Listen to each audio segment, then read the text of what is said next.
Okay, we are broadcasting. Today is a special recitation about the state of the Fab Lab Network. It's going to be guided by Neil. So Neil, the audience is yours. Okay. Hello to the network. Let's see. I'm just catching up to this. Good morning. Sonia, you need a bad echo through you. Hold on. Mute your audio right away. Top of the Mute screen. it. Yeah, so we don't hear you, and then get a headset. Okay, I'm looking for the mute. Okay, move your mouse to the top of the screen, and you'll see a thing that'll mute your microphone. Okay, hello world. We're still just quickly finishing. Fiore, is your audio working?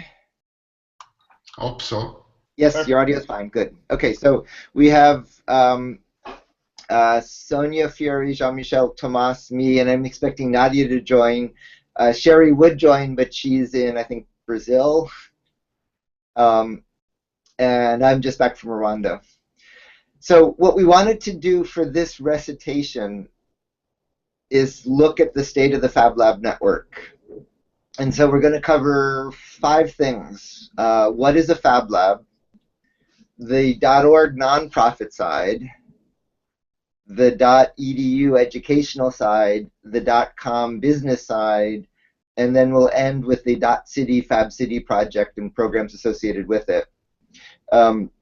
We might share some screens to show stuff, but the main thing is going to be a conversation with people. And we want this to be very interactive, not just questions at the end, but commentary throughout as we go. So, Tomas, I assume you'll be watching the chatter. Okay. So first, what is a Fab Lab? It sounds sort of obvious, but it's not. In the beginning, Fab Labs had no identity. It was just this little outreach project. So the first Fab Labs were defined by the ones that CBA set up. And they didn't even have an identity at all.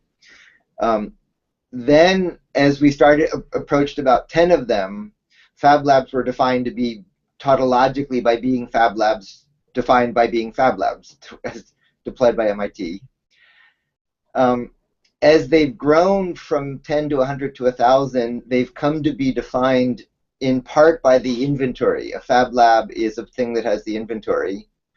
And in part by the charter. A Fab Lab is a thing that Nadia's here. Hi, Nadia. Check your audio. Hi.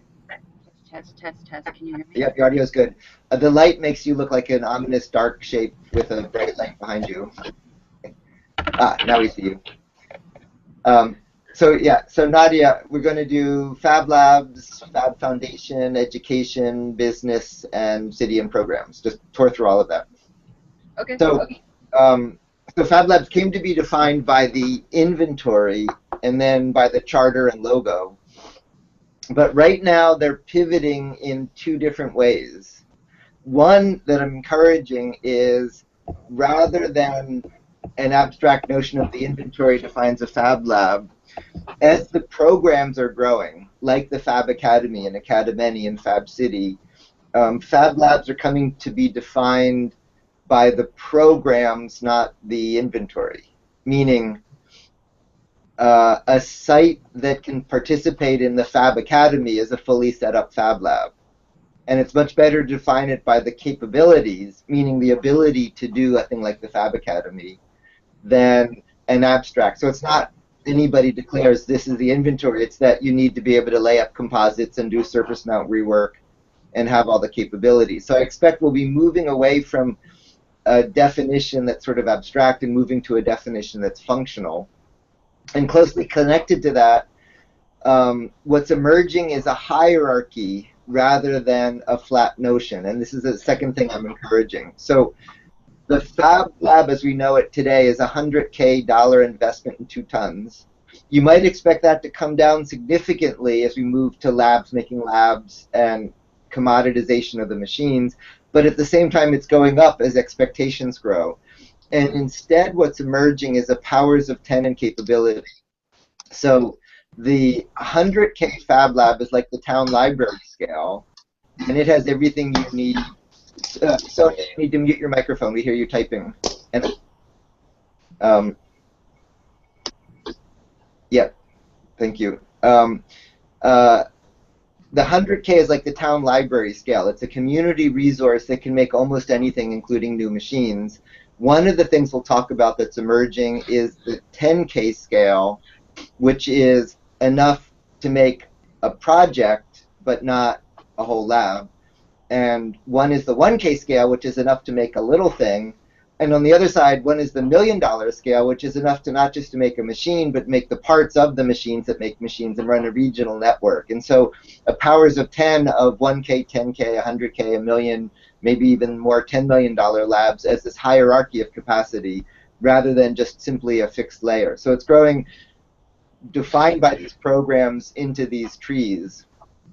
Most immediately, my goals for what defines a Fab Lab, one is to get all of this up through Fab Economy that we'll talk about, and one is to get this transitioning to Fab 2.0, which Nadia will talk about. So I think that's my take on what is a Fab Lab. I want to talk about Fab 2.0, labs making labs. Before we do it, any questions or comments about what is a Fab Lab? Oh, and sorry, related to that, Fab Foundation site that tracks Fab Lab uses Fab Labs IO, and this was a really important thing Tomas did. The Fab Lab list used to be this thing Sherry and I did that was always out of date, and so Tomas orchestrated it into a community process. So maybe, Tomas, why don't you talk about Fab Labs IO, and then Nadia talk about the transition from 1.0 to 2.0.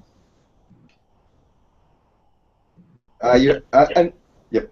Briefly speaking, the Fab Labs IO was a need that we were identifying in every meeting, every Fab Lab meeting. There was this conversation about we need to have this place where people share ideas, projects, more like a forum, but also there was a need on developing a more distributed curation system for Fab Labs itself. So together with John Rees, just before Fab 8, Fab 8, we started to work on a very simple platform to create a list of the current list of a Fab Lab that was looking to make a process in which Fab Labs can find other labs to refer them in order to become part of the network. But we look forward into other ambitions of the project, which is actually not only having just a list of labs, or having a social network of Fab Labs, in which you start to have projects, events, together connected with labs and people that could be shared across the network. And now we are actually working with new developers and a whole team in Barcelona to present big updates during the Fab conference in Shenzhen. So the ambition now is to create a distributed system for new labs to become part of the network. Also to put the center of its use in relation to the content sharing and the project sharing between Fab Labs and people. And we also looking forward to connect with other platforms. We start to have conversations with Jean-Michel about the connection with the store part, where projects can be distributed and be commercialized across the labs in the world. And even in the future, we aim to plug it to have a blockchain within Fab Labs as a distributed network of file sharing and probably a new economy within the community. Okay. So lots more to say about that, but it's been doing a good job of tracking both labs and starting to define an identity of people as we start to merge these. So Nadia, talk about what is 2.0 and the transition to 2.0. So as the people that participated in the previous recitation that I participated in know, I work on a project called the Making Machines That Make project, which is an open source collection of different kinds of tools and technologies for making it easier to build machines. And so a lot of you guys did this homework assignment where you made cardboard machine parts or maybe you build larger machines like the ones that are over here behind me. And that's all kind of in service of figuring out how to make it easier to build machines so that more people have access to the precision and complexity that CNC affords. And then one thing that a lot of people kind of misconstrue is that the project is called Making Machines That Make Machines. That is, and inherent in that is some kind of idea that the machines themselves are going to take on a life of their own and self-replicate, which I think is a kind of a problematic way of thinking of it, because at the end of the day, even if a Fab Lab has certain capabilities or certain technologies in it, the only people that can really make it matter are the people that are in the lab. And so you have instructors, you have lab managers, you have students that share with each other. And so more important than machines making machines, I think, is teachers making teachers or instructors making instructors. And so each one of these technologies isn't necessarily a wholly new. Some of the things that we work on are different. Like we use network controls that are asynchronous, and we build virtual machines to be able to control the actions on the machines.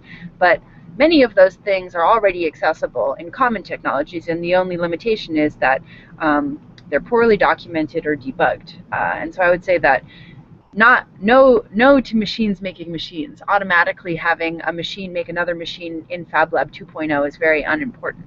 But yes to teachers making teachers to help make machines that make. So hopefully not too recursive. So in the 2.0 world, talk about how does one obtain a Fab Lab? What does it mean in the 2.0 world? So right now, what you do is you go to the what you do is you go to the website, and there is a spreadsheet, and it has a bunch of stuff that you can buy from a bunch of vendors. And if you want, you could contact Fab Foundation, and they'll buy all this stuff for you and ship it to you. And it's like a big box that arrives. And then that's a notion of Fab Lab that I think is not very complete. I think in the 2.0 world, starting with an expert or someone who wants to be able to share this kind of information, you have an instructor or a machine builder who starts out by analyzing the needs of the Fab Lab community where this Fab Lab 2.0 is going to be built, and then together with that community starts constructing the technologies that are required, be they large format machines, small format machines, not even machines, maybe different kinds of automation processes to be able to give more access to digital fabrication, advanced manufacturing, and automation. But let me fill in two parts to that. Initially, today, buying a Fab Lab means like the machines behind me. Ka-chunk, you buy a machine. Mm-hmm. I thought 2.0 meant you buy the inventory of microcontrollers and motors and stock materials. That's right. Together, I think that another... Let me just finish the middle. So I thought from scratch you build everything from the little parts at the 2.0 stage. What's emerging from the work of Nadia et al. Is the mid-level modularity, that you mass produce modular machine building components that doesn't have to start at the transistor level, that you can compose into many different machines. And so there's three important parts to that. One is that there's a mid-level modularity of machine building components you compose, but you don't have to make them from scratch, even if you could, to reduce the threshold. And then a second is that the designs are open and freely available, but there's a supply chain that will produce the components at volume to make it easy to do. And then the composition of the parts into machines, again, you can do that easily, but there's a supply chain to do that in volume. And we found that even if you can make it yourself, we need to be able to source lots of these on demand. And so that's how the notion of the 2.0 has emerged in hardware and then mirrored in software. Yep, I would agree with that. The modularity, though, also comes with the requirement for expertise to know how all the modular bits fit together and how to operate them in a sustainable way. And so I think in mirroring software, specifically open source software ecologies, to be able to obtain modular machines that are reconfigurable for different purposes for Fab Labs, there is also going to have to be a lot of documentation for people to understand how the different modules fit together and how they're employed for digital fabrication. And I think that we're really strongly moving in that direction. Less we use the shopbot to make a small milling machine, and more we're creating a lot more expertise in the network of how electromechanical systems work, and therefore how you can use them in lots of different ways. So looking how this will play out in the upstream technological development. You stop making noise. Yeah. Um, That's back. okay.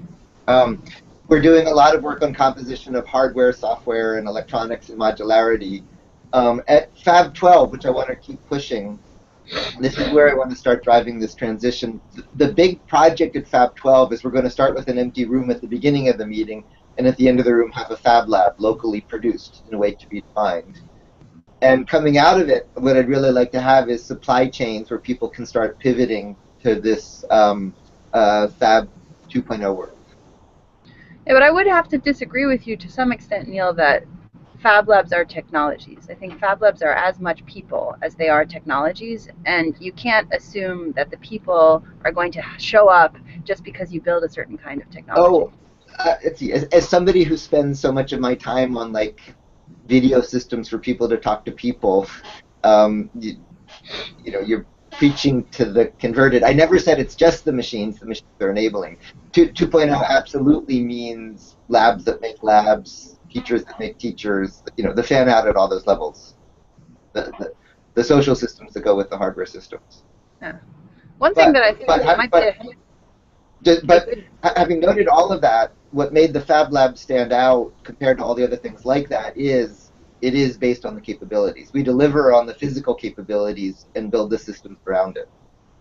Well, I think that there is something very clear about a spreadsheet of equipment that makes it easy for lots of people to understand what the capabilities need to be able to participate in this current instantiation of a Fab Lab.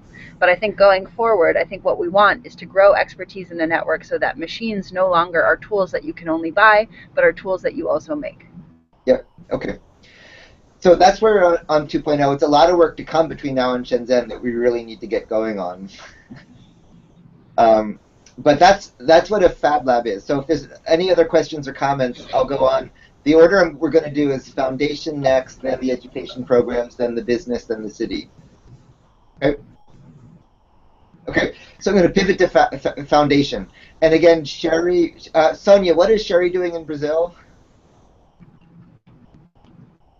She's speaking and visiting the network of labs across the country. Okay. So in a minute, I'll introduce Sonia for those who don't know her. To understand the background, the way the Fab Foundation started was labs were going through their first couple doubling, approaching, you know, say from 10 to 100. I was with Håkon Carlson from the early Fab Lab at Solvikard in Norway, and we went to Svalbard, about an hour from the North Pole, and we were on a boat going by a glacier, and the motor broke, and we spent the next few hours drifting closer and closer to a glacier an hour from the North Pole. And so we had time to talk and realized that neither of us could keep up with the growth of the Fab Lab network, and we needed an entity. And so that boat ride was when we planned the Fab Foundation. And we tried to start it 4 times, and it failed 4 times. And the 4 times we tried to start it, it just didn't click. There was a lot of, well, what is this, and why does it exist, and who said that represents us? And the 5th time clicked, and the difference is the 5th time had nothing to do with what empowers the Fab Foundation. It was just simply the services that need to be done. And so there's a whole bunch of services that MIT can't provide and a Fab Lab can't provide that the Fab Foundation provides. And so the way you should think about it is the internet is organized by the Internet Engineering Task Force that contains the Internet Architecture Board. It's a relatively small organization that coordinates the internet but makes it interoperable. And in the same sense, the Fab Foundation is a relatively lightweight organization that provides a wrapper around the network so that each lab doesn't separately need to have vendor relationships and funding relationships and NGO and government relationships. And in turn, the Fab Foundation globally links very strong regional programs all around the world. So think about it as sort of the interoperable connectivity. And it's been working really well, focusing on the services it provides that a lab can provide. So with that intro then, Sonia, introduce yourself and talk about the Fab Foundation. Sure, thanks, Neil. And so I'm Sonia Pryor-Jones, and I serve as the Chief Implementation Officer working with Sherry and the rest of the team at the Fab Foundation. As Neil mentioned, it is a small but mighty organization. So we're working with a staff of about 4 full-time folks, as well as a number of digital tech gurus around the world and like-minded organizations helping to support us in the efforts. And so primarily our work is focused on the network itself. And so there is building up additional networks that are a part of the larger global atmosphere that we've created here.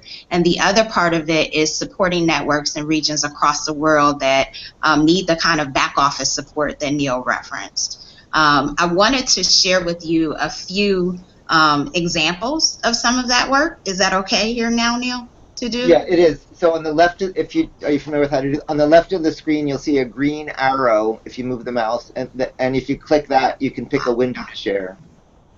Okay, so we'll do that.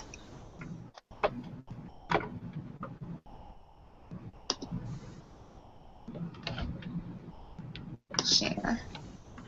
Okay. Can you see my screen, everybody? Yeah, we do. Go ahead. Okay.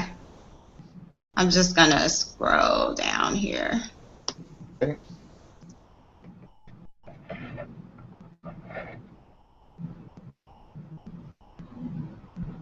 So this network is a distributed network. I think Neil referenced earlier that there are a number of, in addition to Fab Labs cropping up all around the world. I actually want to go back here.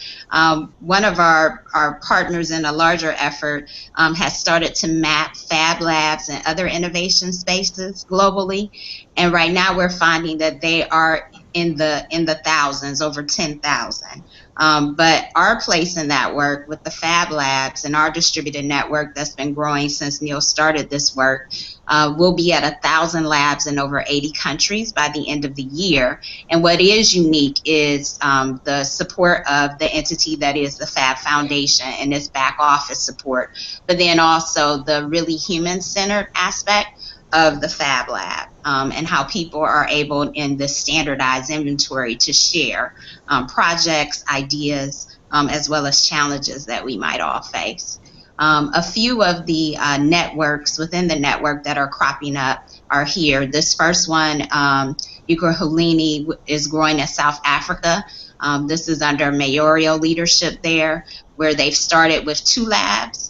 And they will eventually grow to 18 labs in this community, and they'll be focusing on youth entrepreneurship. Another network within the network are the labs in India. They started with 2 labs as well. They're building 20 mini Fab Labs across the country, and we're doing this with an organization called Startup Mission. They're a government-supported nonprofit, and again, they're focusing on education and entrepreneurship. But these labs are going to be supported by a network of colleges across this particular state in India. We're also doing this work in the K-12 environment, both abroad and in the United States. This particular group is across Egypt. We're doing this in partnership with World Learning, which is an international network nonprofit organization that's really focused in education. This particular set of STEM schools across Egypt started with 5 labs. We've just sent 4 more. So you see here they're up and down the Nile and on the east coast of the country. And a lot of this work started with Fab Lab Egypt. And one of the Media Lab graduate students there is also supporting these efforts.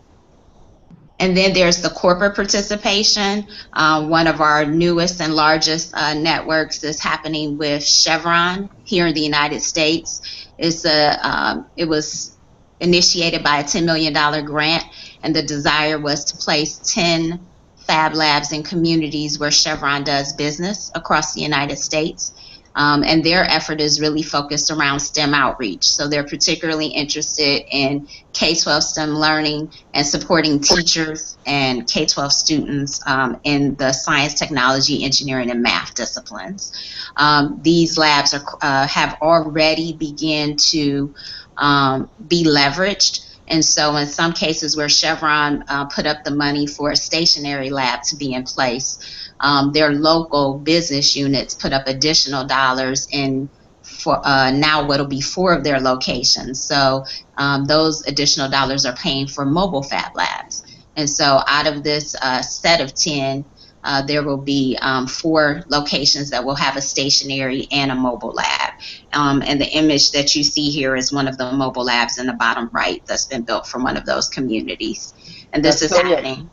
Yeah. So, Sonia, for time, if I could, these are great examples. Let me unpack a little bit, and then we're going to have to keep going to get through everything in this session. Okay. So are there any other slides you needed to show? Otherwise, let me unpack a little bit, and then we'll need to go on. I'll stop sharing. Okay. So to unpack what Sonia did, you shouldn't view it as the Fab Foundation versus Italy or Spain or Fab Academy. Rather, you should view it as, to do what Sonia described, one function is working with a partner to deploy a lab network. And there's this great virtuous circle of the Fab Foundation can do it because of the Fab Academy grads. Then it has to source all the stuff. And so it's one set of vendor relationships rather than doing any one of those. And that's migrating to the Fab Economy platform. Then you need to manage the money flowing through that. And it's one set of financial and banking arrangements, which, for example, the Fab Academy is using as the back end. And then you need to account and report on it. And so but underneath the example Sonia described, there are all these services that the Fab Foundation is providing.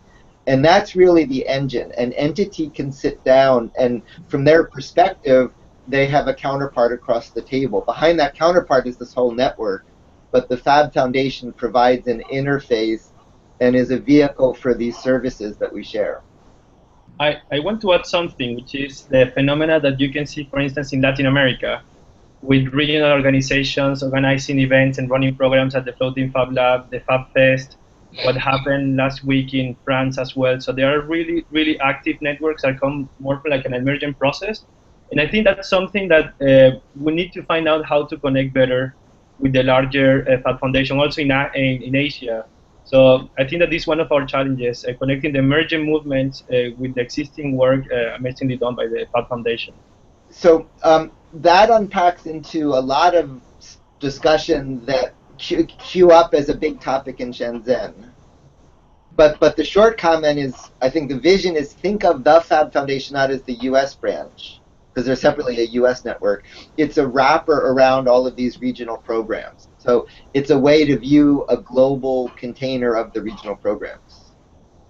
Okay, 2 other quick things before we go on to the next topic. The Fab meetings emerged and have grown every year, and they're essential to get everybody in the same place at the same time. We do all the video and content sharing, but there's a magic when everybody comes together. And there are also things like both graduation ceremonies and detailed planning.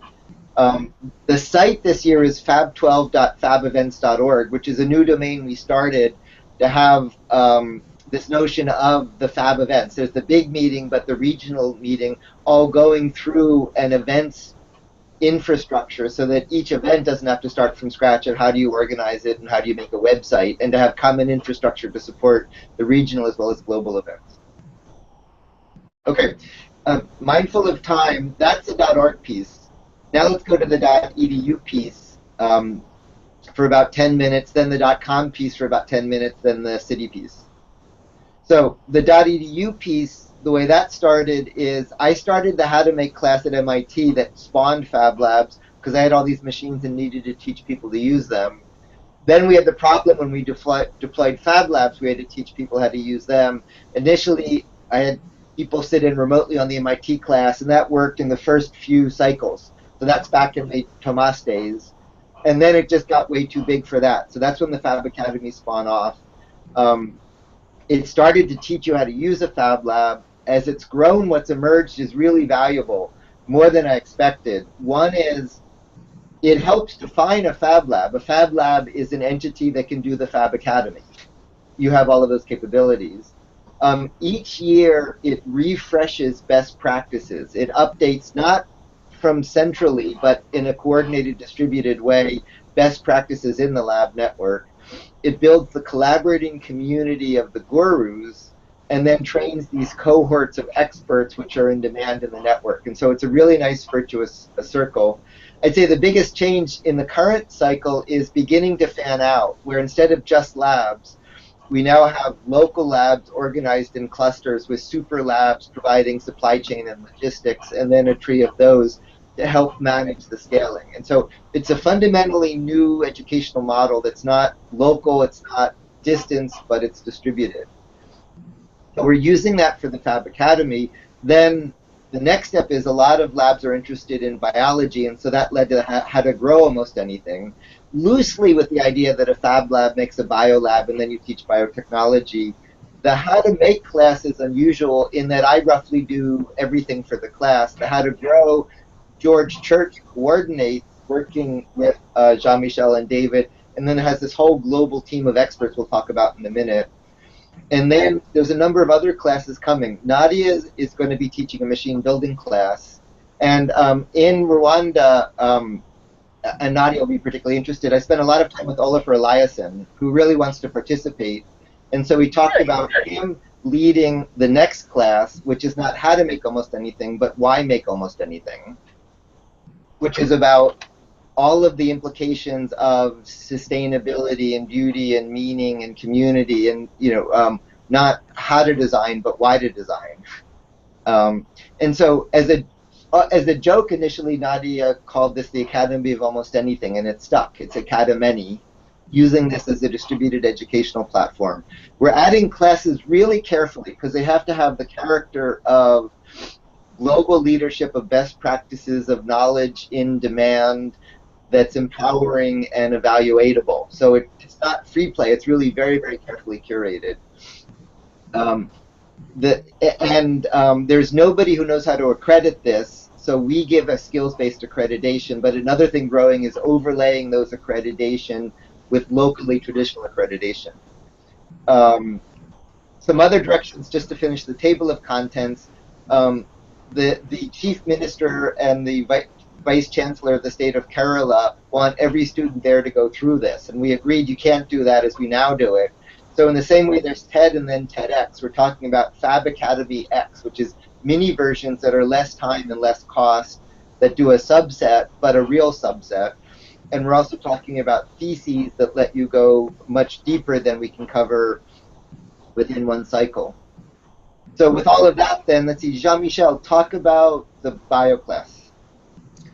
Yeah, so what happened is that George sat down with you, I believe, Neil, and he tried to sort of copy the curriculum of how to make almost anything to form how to grow almost anything. And I personally was really excited about that because I really felt like after a long time in Fab Labs, I needed to add on biology, and then in particular synthetic biology.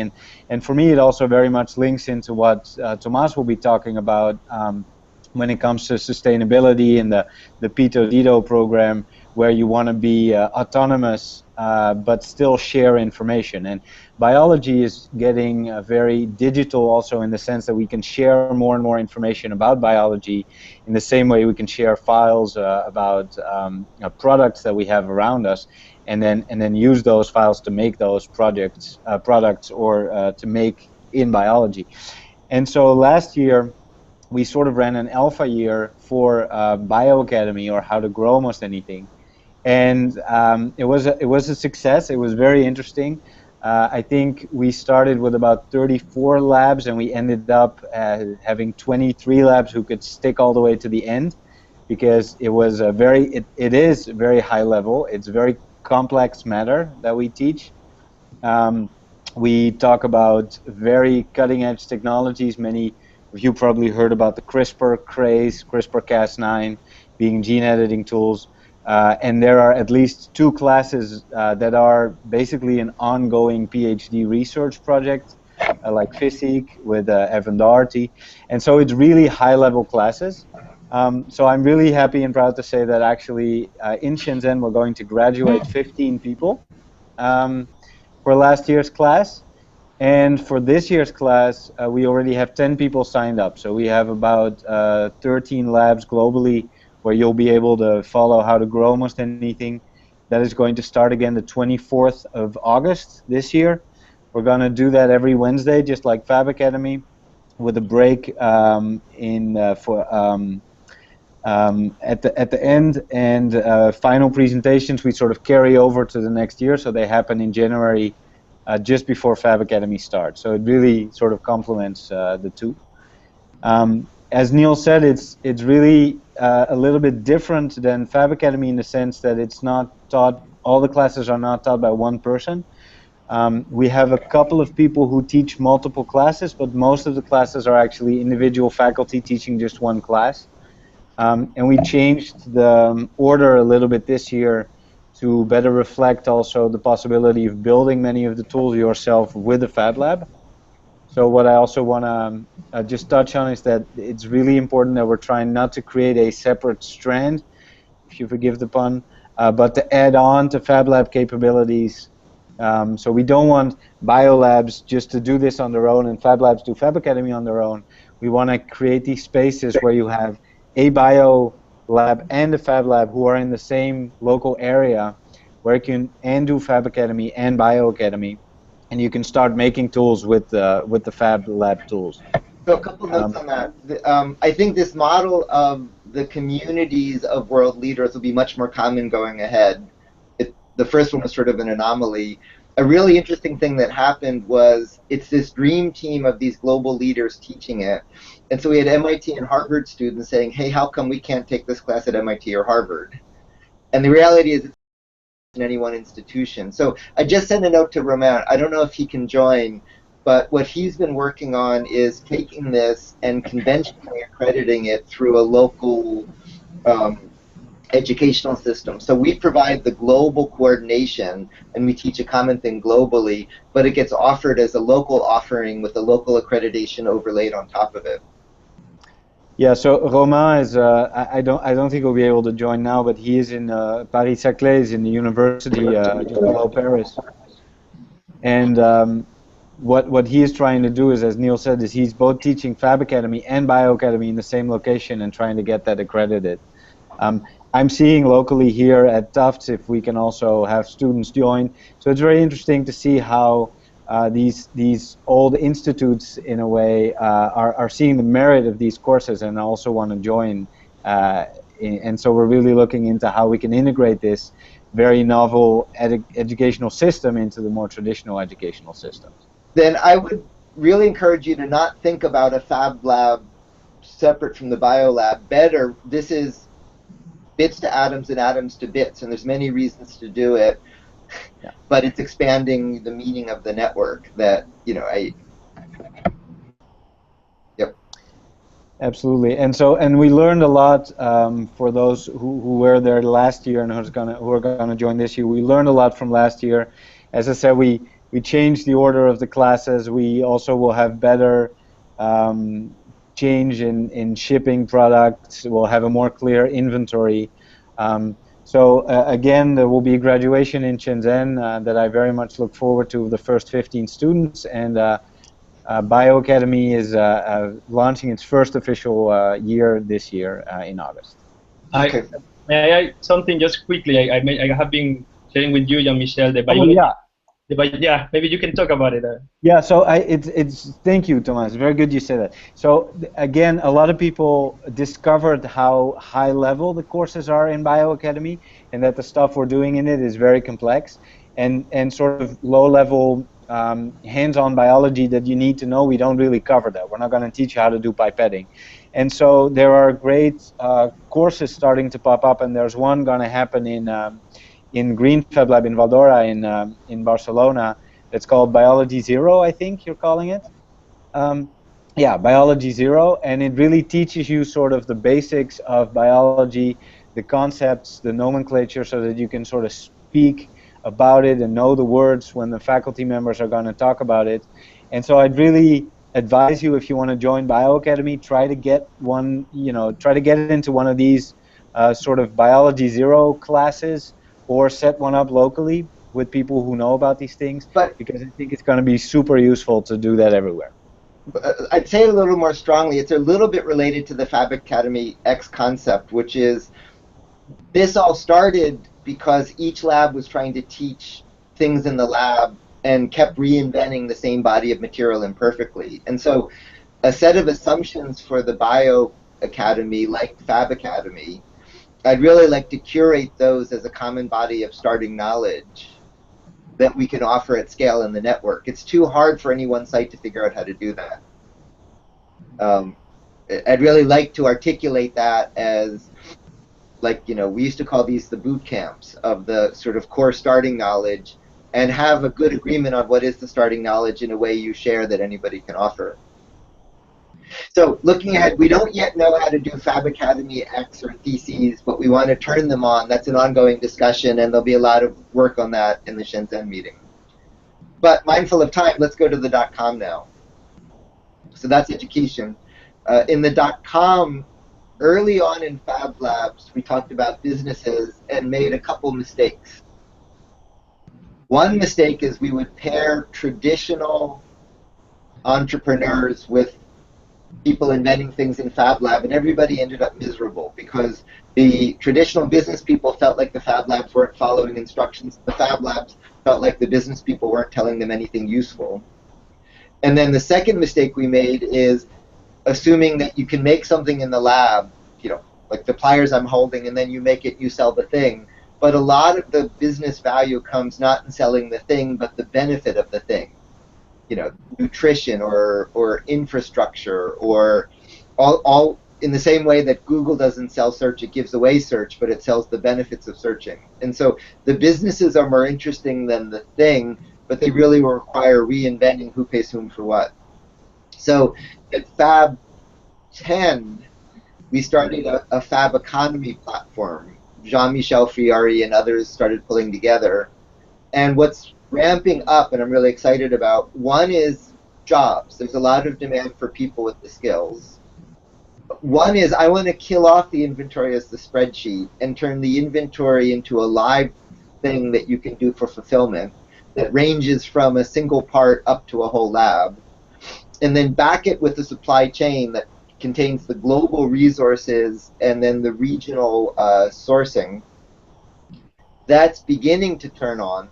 And then something that's not yet turned on but is coming would be use this also for products and services that you can design and make through the network. So Fab Economy is coming to life, but it's very different from where we started in thinking about business. So Jean-Michel and Friari, talk about it.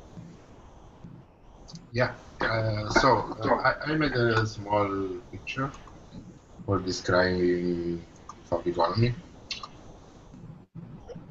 So the idea is Fab Economy, it's like a group of people. Let's say it's an umbrella like the Fab Foundation does for coordinating the network. This should be like a coordination of all the economical activities in the network. And there is a lot of stuff going on. First of all, I think the setting up labs is, as of now, one of the main activity of the network for the network in economical terms. And this means not only bringing machines to a place, but also giving advice on how to start a lab, how to set up activities, how to create a community, and all this like make a Fab Lab profession. It's something like that. And similar to this, there is a job board. So there is a lot of people in the world looking for people coming from Fab Labs who did Fab Academy or who have experience in running digital fabrication processes. And so we have a job board that collects all the requests from the community. And this has started like a few days working on a small web application. But now we have at least 40 or 50 open positions in this job board. We collected them during last year. So we will work more on this to get it like a bit more advanced to allow searching for profiles and also for publishing profiles from people. And then we have these gurus traveling all over the world, providing their knowledge and advice to set up labs or to many people are now working with companies, for instance, to set up Fab Labs inside companies. We have Alex who worked for, how it's called, company. Saint-Gobain. Yeah, for Saint-Gobain. And many companies are now very interested in Fab Labs and setting up Fab Labs inside their premises or their networks. So this is one like a profession for the future for people who are taking Fab Academy this year, for instance, to become experts and go around the world to help companies setting up labs. And then we run a small idea. It's still an idea, unfortunately, about creating a global brand of for local producing products in Fab Labs under the same brand. Jasmine worked on this for a couple of months. She interviewed a lot of labs around the world, and something a bit strange is that not many Fab Labs are interested in doing local production, or at least they feel it's more boring than doing design or inventing new products rather than producing actual stuff. But my opinion is this will change in time as with my vision of that is that it's a room next door to the lab. You bootstrap in the lab, but if it's successful, you know, it pays for expanding the lab with the room next door with some more machines and bigger machines that pay people to do local production than are available outside it. So I see that as a kind of a growth path for the lab. I agree, and this is probably very closely related to the production capabilities of the lab. In our labs here, we added machines for doing metal works, so we can do precision metal parts, and we attracted other kind of people coming to the lab, other kind of companies asking for prototypes. But it's the local production thing. It will evolve with the capabilities of the lab, of course. And then there is the big, the bigger issue, let's say, and the bigger opportunity at the same time of building this global supply chain for materials and building localized version of the inventory, for instance, so that all the labs in the world can buy or at least have access to the same quality materials, even not from the same producers, but at least to assess a global standard for the materials used in Fab Lab processes. And this is something we are working now for 2 years, and we still didn't figure out a global supply chain. We have some problem with Asia. We had pretty difficult times in delivering a full Fab Lab in Madagascar last year because everything is different everywhere. But this is, I think, one of the main challenges. And then so let me help unpack that one. So for 100K, you buy the whole Fab Lab. Then within that, you could buy a module, which is electronics. And electronics would consist of a PCB mill and the test equipment and all the inventory. And so that might be, say, 10 or 15K. Within that, for maybe 5K, you could buy just the surface mount components. And then within that, you could buy a machinable PCB and the end mills that you can buy at the same price. And the idea is that you go all the way down to the individual part, but you can bundle them in these bigger and bigger scales. And so coming back to what defines a Fab Lab is to do Fab Academy, you need all the capabilities that you can get in this modular way. Yeah, in some way there is a transition. Like you are transitioning from Fab Labs 1.0 to Fab Labs 2.0. There should be also a transition from the monolithic inventory that defined the first kind of Fab Lab, and the new inventory. We should avoid as much as possible shipping stuff from one side of the world to another.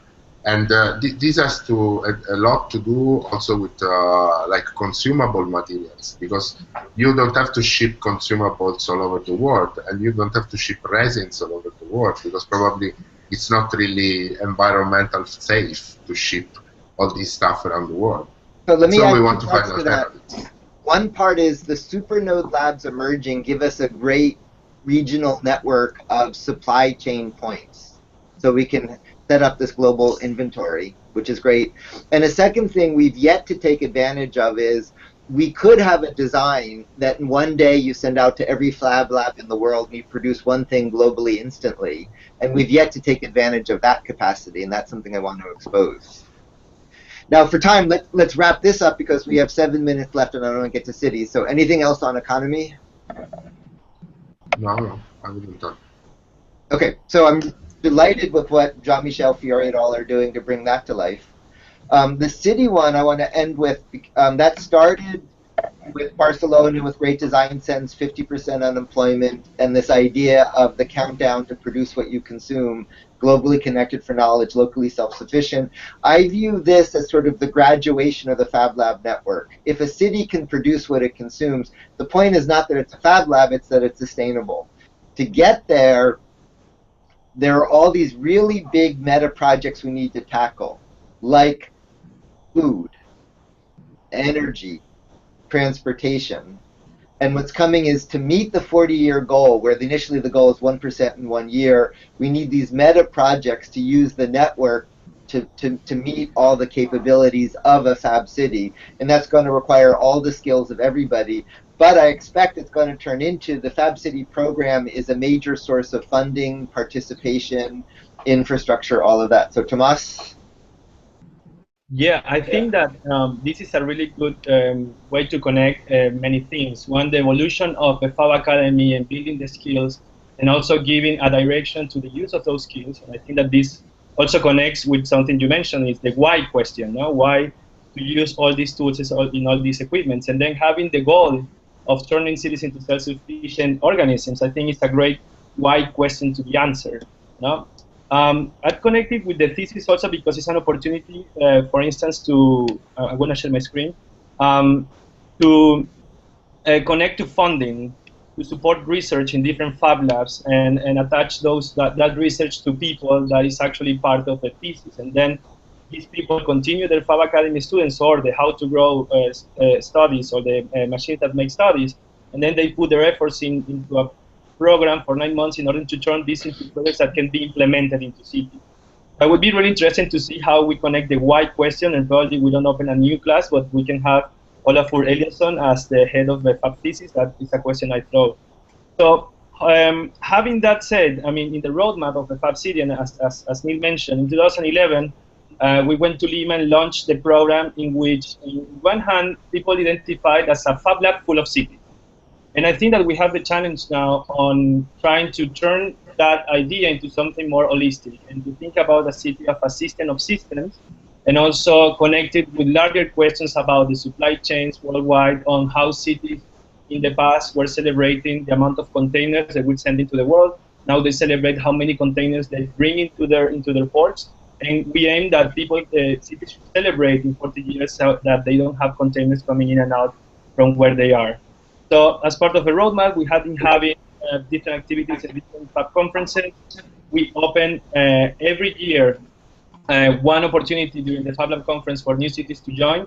What is true is that we will have to work at is what happens the day after, meaning that we need to get a stronger commitment to the cities in order to be part of this program. One approach is the 1% per year, but we are also linking in with a probably economical commitment. Not yet, wait in case to drop off. Go ahead. Yeah, another opportunity to support the funding and to build a larger organization. We are going to have, again, this year in Barcelona, an event connecting the industrial part is connected, created this dialogue between the kind of the Fab Lab movement and the large industry, the big manufacturers. And then, of course, in Shenzhen, we're going to host another event related with Fab cities. And this one that is not here that we are also aiming to is to be present in the Habitat 3 meeting from the United Nations, which is a meeting that happens every 20 years, and they set up the urban goals for the next 20 years for cities. So that would be a great way to be in the agenda of the United Nations for the City Development Program. That's great. So 2 comments. One is, I think we really need to push both carrots and sticks. Right now it's too easy to join and there's no pain. There has to be thresholds to join and accountability. And a second thing is, it'll become a political football if we say we control Fab City, like the Fab Foundation. We want to keep focusing on the services, meaning how do you make food? How do you make energy? What is the technology base? Those things nobody knows how to do, and we really can deliver. So keep coming back to Fab City is the means to get there, not turf. Yeah, it's not a prescriptive top-down plan that you have to follow. It's actually an enabling plan to follow a vision or to accomplish a vision that is a real need, no? And trying to produce things locally. The way we have been developing the world for the last 200 years is not sustainable. It's proved, and we have to do something. And this is the way of doing it locally and enabling people to do it. We have a few minutes left. Let's go to, are there any questions coming in from the conversation? And people listening, this is a good time for some final questions. Not too many questions. Yeah. B was asking, how does it relate to what came before? Fab Lab 1.0 is you order the inventory off the shelf. Fab Lab 2.0 is the modular components that let you build the inventory. Any other questions or comments? There is a question from Gianni about the event in Barcelona. It's from the 21st to the 23rd of June.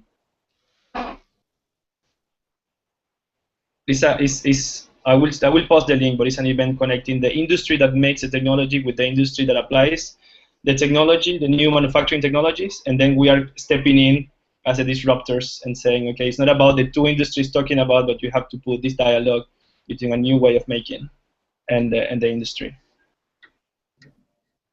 But yeah, if there's no other questions or comments in like the remaining minute or so, this was a really good tour, and for me, what comes out is a Fab Lab is a node that participates in academy classes and Fab Economy businesses and Fab Foundation programs. Or another example is the Global Humanitarian Lab with the International Committee of the Red Cross and the UN High Commissioner of Refugees is an overlay on the network. We'll be talking about those applications in a couple weeks in the applications classes.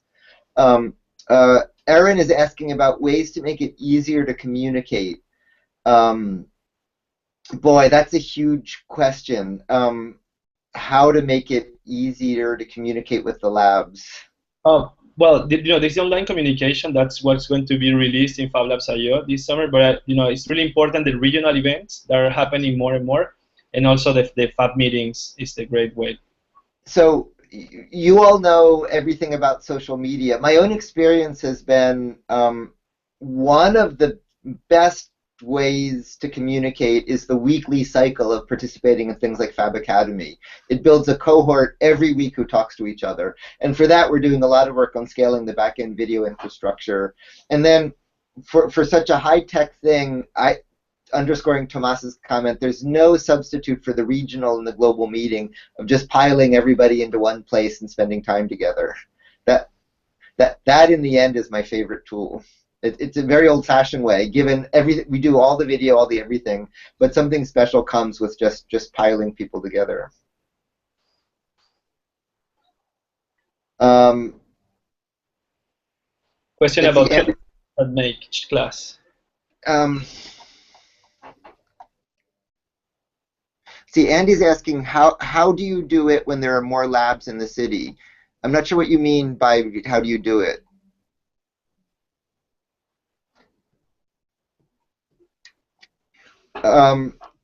Let's see. MTM is going to happen in the fall. We need to start announcing it.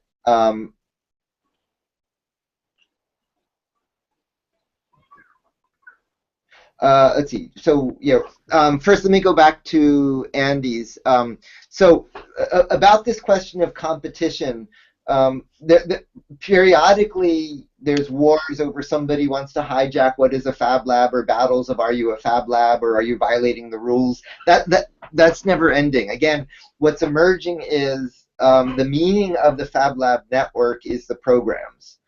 To participate in Fab Academy, you need to have all the skills and tools of the Fab Academy.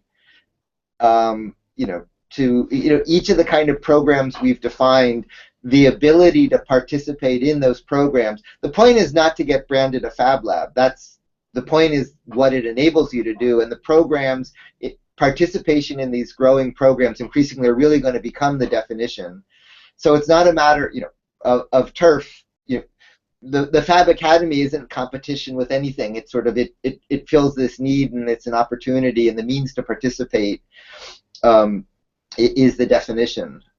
K-12 is a giant topic.